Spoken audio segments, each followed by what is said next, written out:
My name's Tor, and I'm here today to talk about the future of sales, specifically chatbots and automation strategies. Now, as they very kindly mentioned, I was working at Google previously as a marketing strategist. I now run my own digital growth agency known as Sinfluence. And in that particular agency, we use a lot of these different kinds of strategies for ourselves and also for our clients in order to help them generate more sales, help ourselves generate more leads, generate more business overall. Now, the purpose of today's presentation is twofold. A, for those of you that maybe aren't familiar with chatbots or automation type strategies to generate leads, introducing you to some of the things you can be doing. And B, for those of you that are and are looking to sell these into potentially big businesses, some of the value propositions that you can be giving that can get deals over the line. Who here has done cold calling before? Cool. So about half of you almost. Who here enjoys cold calling?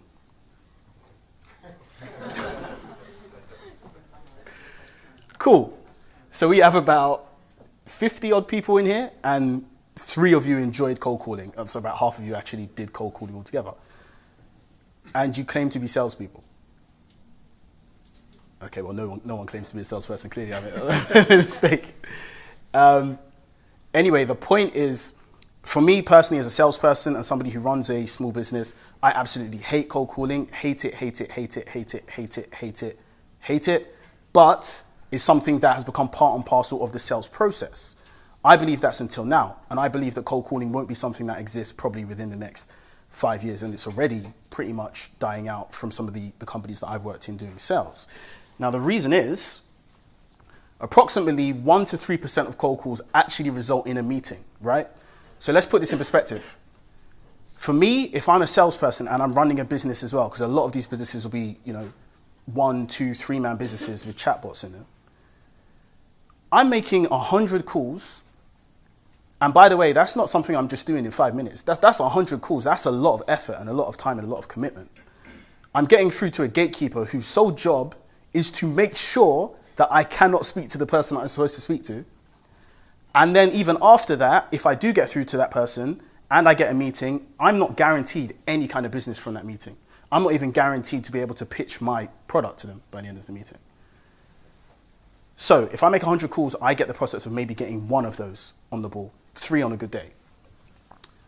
Now, for us, we're probably thinking, okay, well, do you know what? Cold calls maybe aren't the option, so let's try something else. Cold emailing, for example. Maybe that's a better bet. That's something that people are warmer to and maybe can work. Wouldn't say it's exactly like that. I'd say the average open rate, you're looking at about 14% upwards, maybe up to about 23%, according to MailChimp. And that's just the open rate. Obviously, after that, you've got to consider the fact that these emails that get open, not all of them are going to convert into a meeting. And of those meetings, only a fraction are going to convert into a sale.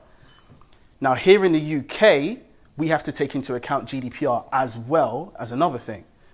So it was the days when we were able to buy a massive email list of 10,000 names and just ping emails out to them all day long, well and truly gone. I know some people are doing that anyway, but we won't share those secrets with anyone here today. But it's not compliant, right? So it's not something that you should be doing anyway. So what this means now, and something I'm experiencing in my own business, is building my email list is taking time, taking money, taking a lot of investment and a lot of commitment. It is a very good long-term strategy, but in the short term, how are we supposed to be getting people's attention?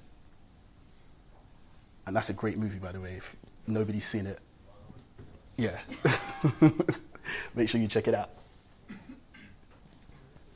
And it leads on to my next point. So social networks are the key. And this is where if any of you are running chatbot building type services, can I just get a quick show of hands if there is anyone who sells chatbots to businesses or, yeah, so a few of you in the room. This is where I think the value proposition really comes into play, because obviously these bots, you're going to be using them over these kind of platforms, your Facebook, your LinkedIn, Instagram, WhatsApps. A lot of businesses don't actually realize the value in some of these. Most of the businesses that I sell into will tell me that Facebook is dying. And I find that quite bizarre because there's 2 billion people that use Facebook. You're not going to get an email list of 2 billion people.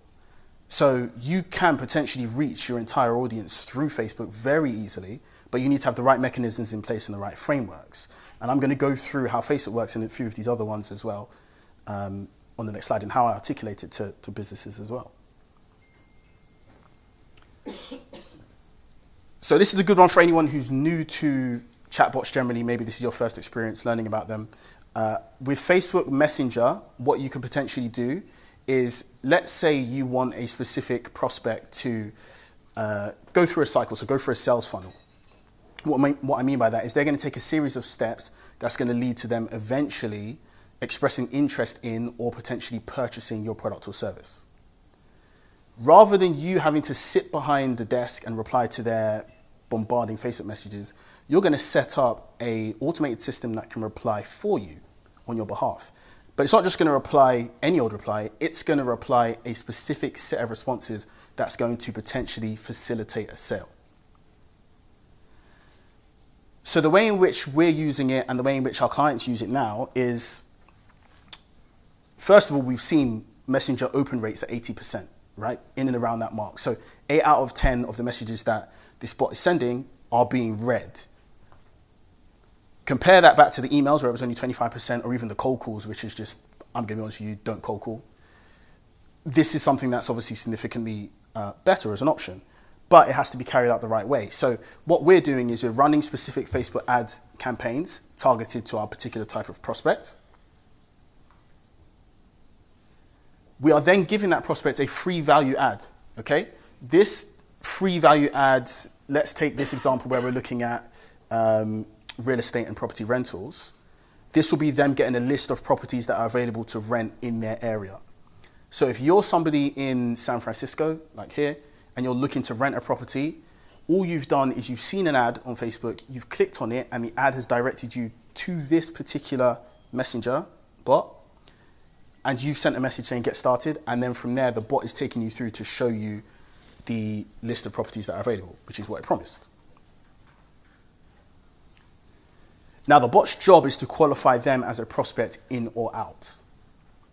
Okay, so it's meant to tell you whether they're going to be somebody that you can potentially actually close. And that's the cycle that it's taken from here. At the end of that process, depending on what kind of business it's in, you maybe can get a direct sale, just using the bot, or alternatively, you can get them to book a meeting in with you, have a valuation session, whatever it is you're selling. I know you all sell different things, so you obviously have to tailor it to exactly what you're doing. Now, you're only going to do that in the case that they qualify, right? So that's why some of these bots have to be very sophisticated, and for the bot builders in the audience, that is more or less the value prop that you're giving. That this bot can take someone from the point of having little to no interest all the way through to showing you that they are somebody that would be worth you investing time in and potentially leading to a sale. And that's why I say in future, you're not going to be needing to do cold calls because there's going to be other steps that you can use. So we're always looking at conversion rates eventually. Here we're looking at open rates, which means 80% of people see the message. Ideally with conversion rates, we want that to be as high as possible as well. How many people are actually, ending up with a response and leading to a meeting. Because I'm doing the list, giving the free value, my conversion rates are pretty high, but that's because when you're doing a cold call, you're not delivering value. You're calling somebody to ask for 2 minutes out of their day. Whereas this is the complete opposite approach, and it's a powerful approach because I'm giving you value. You have to have a conversation with me because you wanted to get this list from me. So that's the hook that's going to get the conversion rate high. Now this one, I'm not sure if many people are going to be familiar with, because I just know from having spoken to a lot of people in my space, people aren't using this yet, LinkedIn automation. This one is going to be a game changer for a lot of you. So remember how I said with cold calls, you have to go through a gatekeeper just to get to the decision maker, and then you need to convince a decision maker to make an action. With LinkedIn, you can actually reach decision makers directly based on their profile. So let's say, for example, that I am somebody who's selling into CEOs of investment banks in the UK. If you get access to LinkedIn Sales Navigator, it will give you the opportunity to create a list of every single CEO in the UK who's in investment banking, and you can go through that list, connecting with them one by one. Now, That is a much easier way for you to get in touch with them than for you to be able to go straight on the phone, but it will be very time consuming, and that's where the automation comes in. So the first step would be for you to get access to the Sales Navigator tool. I believe it's free for a month, and then after that you have to pay like a certain amount. It looks like this once you get access to it, and you can put in anything. So if you want to find people who live in a certain place, you can do that. If they work for a certain company, you can do that. Industry, blah, blah, blah, so on and so forth. You create a sophisticated list like this, the same way you would if you were doing cold calls, except this time you're just going straight to them through LinkedIn. You target every single one of those people and create a big long list, and then you send a fixed number of connection requests per day. With those connection requests on LinkedIn, if people have used LinkedIn before, I'm hoping you have, I really am hoping you have,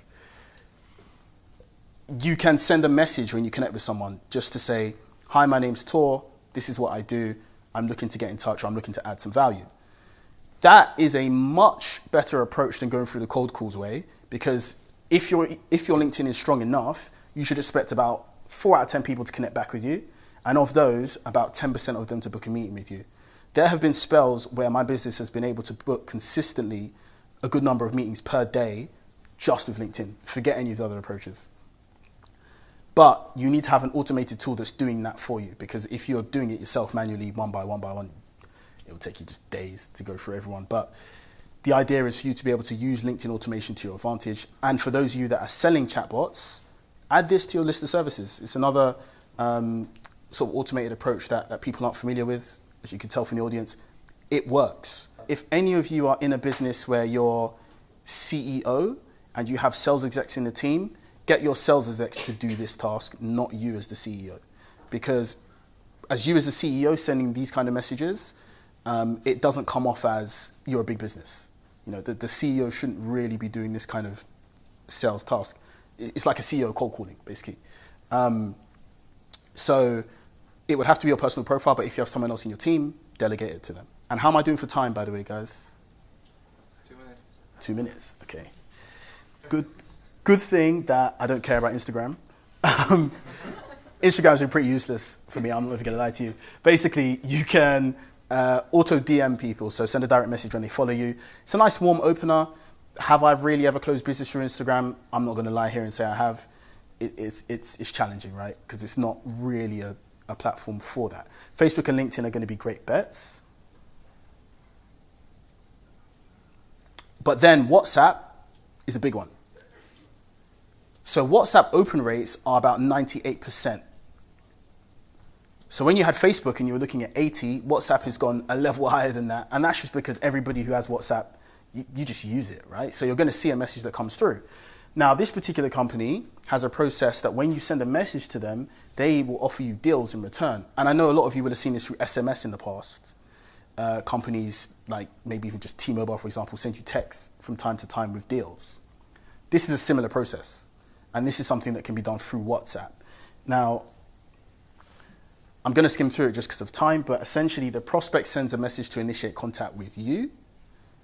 The bot then replies to guide them down a specific route to sale. And depending on the industry, it can lead to either you getting a meeting in, a direct sale, or something along those lines. So again, this is very similar to the Facebook Messenger approach, but the open rates are higher.